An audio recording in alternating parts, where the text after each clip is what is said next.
ഞാൻ ഈ കാത്ത് നടന്ന ഒരു സംഭവമുണ്ട്. കുറേ ദിവസമായി കർക്കിടകം തുടങ്ങിയത് മുതൽ ഞാൻ എന്നും കണ്ണിൽ എണ്ണ വെച്ച് നോക്കിയിരിക്കുന്നതാണ്. ഇന്നതെനിക്ക് കിട്ടിയിട്ടുണ്ട്. ഞാൻ കാണിച്ചു തരാവേ. ഇവിടെ മറ്റേ എന്താ ചെതൽപ്പുറ്റ ഇതുണ്ടോ, ചെതൽപ്പുറ്റ് വീണ്ടോ, ചെതൽപ്പുറ്റിൽ കുറേ ഉണ്ട്. ഞാൻ ഈ കഴിഞ്ഞ ദിവസം ഓർത്താ ഇതൊന്ന് മാറ്റി കളഞ്ഞാലോന്ന്. ഇവിടെ ചെതൽപ്പുറ്റല്ലേ, ഇത് മടലൊക്കെ ഒന്ന് മാറ്റിയിട്ടാലോ എന്ന് ഞാൻ മനസ്സിലോർത്തു. പക്ഷേ അത് ചെയ്യില്ല. ഇവിടെ അല്ലായിരുന്നു കഴിഞ്ഞ വർഷം ഇതാ അവിടെയായിരുന്നു, കുറേ ഉണ്ടായിരുന്നു. എന്നിട്ട് അത് ചീഞ്ഞു പോയി. അതിൻ്റെ സങ്കടത്തിൽ ഞാൻ എല്ലാ ദിവസവും, ഇത് എൻ്റെ പറമ്പല്ല കേട്ടോ, എല്ലാ ദിവസവും ഞാൻ നോക്കുമായിരുന്നു, എല്ലാ ദിവസവും. അങ്ങനെയാണ് ഇപ്പോൾ ഇതാ. പക്ഷെ ഇന്നലെ ഈ ഒരെണ്ണം കേടായോ? ഇല്ല കേട്ടോ, ഇത് രാത്രിയിൽ അങ്ങോട്ട് തിരിഞ്ഞതാ. ഇന്ന് എനിക്ക് എന്തായാലും ഭാഗ്യത്തിന് കിട്ടി.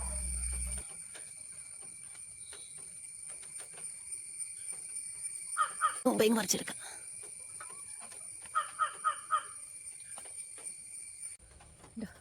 ഇതിൻ്റെ ഇടയിലെല്ലാം ഇതാ പീഞ്ഞ് നിൽക്കുക. ബാക്കി മടലെല്ലാം അങ്ങ് മാറ്റിയേ.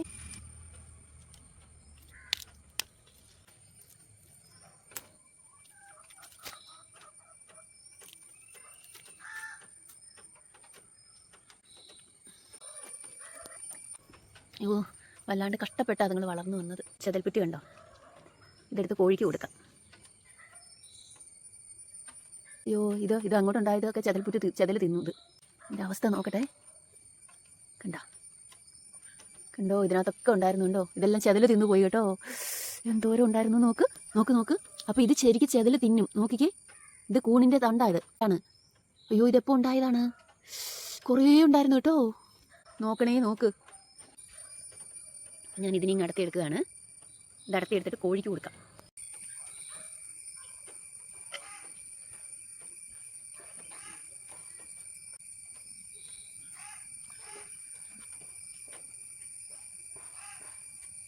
കോഴിക്കുഞ്ഞുങ്ങളുണ്ടായാൽ ഈ ചെതലാണ് നമ്മൾ പണ്ട് പൊട്ടിച്ചു കൊടുത്തോണ്ടിരുന്നത്. അത്രയും മതി, ബാക്കിയുള്ളത് പോവാതെ അവിടെ ഇരുന്നോട്ടെ.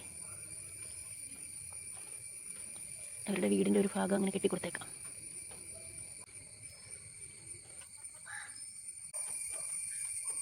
വലിയ മഴ വന്നാൽ അത് തള്ളി പോകാതിരിക്കട്ടെ. പക്ഷെ ഇങ്ങനെ തന്നെ അവിടെ ഇരുന്നത് കേട്ടോ. അതിൻ്റെ മുകളിൽ മണ്ണൊന്നും ഉണ്ടായിരുന്നില്ല, അങ്ങനെ ഓല ഉണ്ടായിരുന്നല്ലോ. അങ്ങനെ ഇരിക്കട്ടെ. ബാക്കി എന്നാ അവർ ചെയ്യുന്നതെന്ന് വെച്ചാൽ ചെയ്യട്ടെ. ഈ കൂണുകൾ 2-3 പേരുടെ നിൽപ്പുണ്ട്, അത് വളരട്ടെ.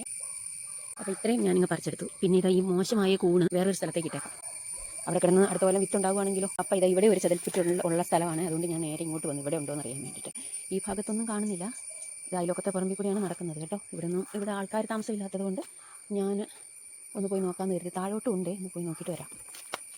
അവിടെ കുറച്ച് താഴെയുണ്ടൊരു പുല്ല്. ഇതിനകത്തൂടെ വല്ല ചേമ്പും പാമ്പും ഒക്കെ ഉണ്ടെങ്കിൽ അറിയുക. പാമ്പേ കണ്ടെങ്കിൽ നിങ്ങൾ മാറിക്കൊണ്ടു കേട്ടോ. ഞാനിത് വഴി ഒന്ന് പോയിക്കോട്ടെ. പ്ലീസ്. ഇവിടെ ഒരു ചെതൽപ്പുറ്റുണ്ട്. ഞാൻ ചുമ്മാ ഒന്ന് നോക്കട്ടെ. ഇവിടെയുള്ള ചെതൽപ്പുറ്റുകളെ ഞാനിങ്ങനെ നോക്കി വെച്ചേക്കുന്നതാണ്. മഴക്കാലമായതുകൊണ്ട് റബ്ബർ വെട്ടുകാരൊന്നും വരുന്നില്ലല്ലോ. റബ്ബറുള്ള സ്ഥലമാണ്. ഇവിടെയാണ് ചെതൽപ്പുറ്റ് ഉണ്ടായിരുന്നത് ഇവിടെ. പക്ഷേ ഇപ്പോൾ ഇവിടെ ഒന്നും ഇല്ല. അതെ, കുറച്ച് കൂണ് കിട്ടിയപ്പോഴത്തേനും പിന്നെ അത്യാഗ്രഹമായേ. അങ്ങനെയല്ല, വെറുതെ പോകില്ലല്ലോ. അത്യാഗ്രഹം ഒന്നല്ല, അവിടെ കിട്ടിയപ്പം ഇനിയും അവിടെ ഇന്നത്തെ ദിവസം എല്ലായിടത്തും ഉണ്ടായാലോ എന്നൊരു തോന്നൽ. ഇവിടെ ഇങ്ങോട്ട് ചക്കപ്പഴം മണക്കുന്നു. അയ്യോ, ഇവിടെയാണാവോ? നോക്കട്ടെ.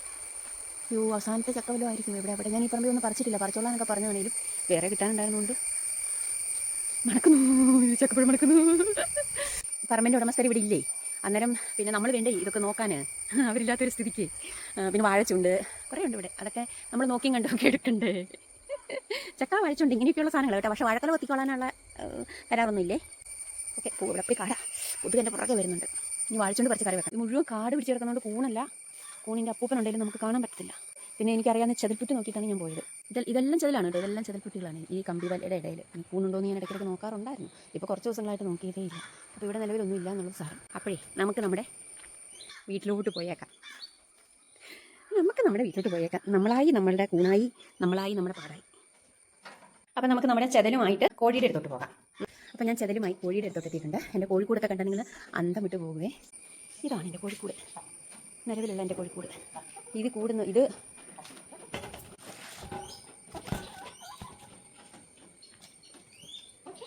ഈ പാത്രത്തിൽ തന്നെ ഇട്ട് കൊടുക്കാം. പിണ്ണാക്കിട്ട് കൊടുക്കുന്ന പാത്രമാണത്. പിണ്ണാക്ക് കുതിർത്തിട്ട് കൊടുക്കാം. ഇത് തൽക്കാലം നിലത്തിട്ട് കൊടുത്താൽ മാറിക്കേ. കഴിച്ചോട്ടോ. നാളെ ഞാൻ തരുന്നതല്ലായിരുന്നോ?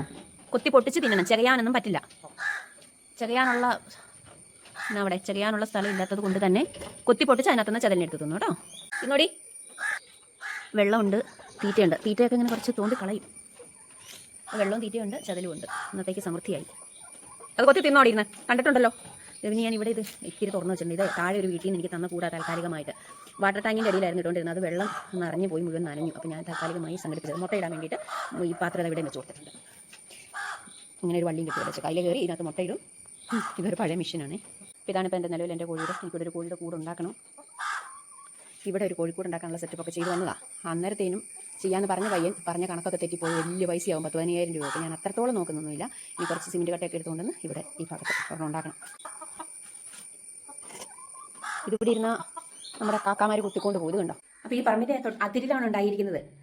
അന്നേരം അവരോട് ചോദിക്കട്ടെ, 2-3 അവർക്കും കൊടുക്കണം, വേണമെങ്കിൽ അവർക്കും കൊടുക്കാം. അപ്പം ഞാൻ അവരോട് ചോദിക്കട്ടെ. ഞാൻ അവരെ വിളിച്ച് ചോദിച്ചു, പറമ്പിൻ്റെ ഉടമസ്ഥരെ. തൊട്ട് അതിരല്ല നിൽക്കുന്നത്. അതിരിൽ എന്ന് വെച്ചാൽ കൃത്യം അതിരൽ. എന്നാലും ചോദിക്കണ്ടേ ഞാൻ. എനിക്കെന്നേരം എന്തോ പോലെ ചോദിക്കാതെ. അപ്പോൾ അവർക്ക് വേണ്ട, ഒത്തിരി പേരുണ്ട്. അതുകൊണ്ട് അവർക്ക് വേണ്ട എന്നോട് കറി വെച്ചോളാൻ പറഞ്ഞു കേട്ടോ. അപ്പോൾ ഞാൻ അത് കറി വെക്കാം ഇനി.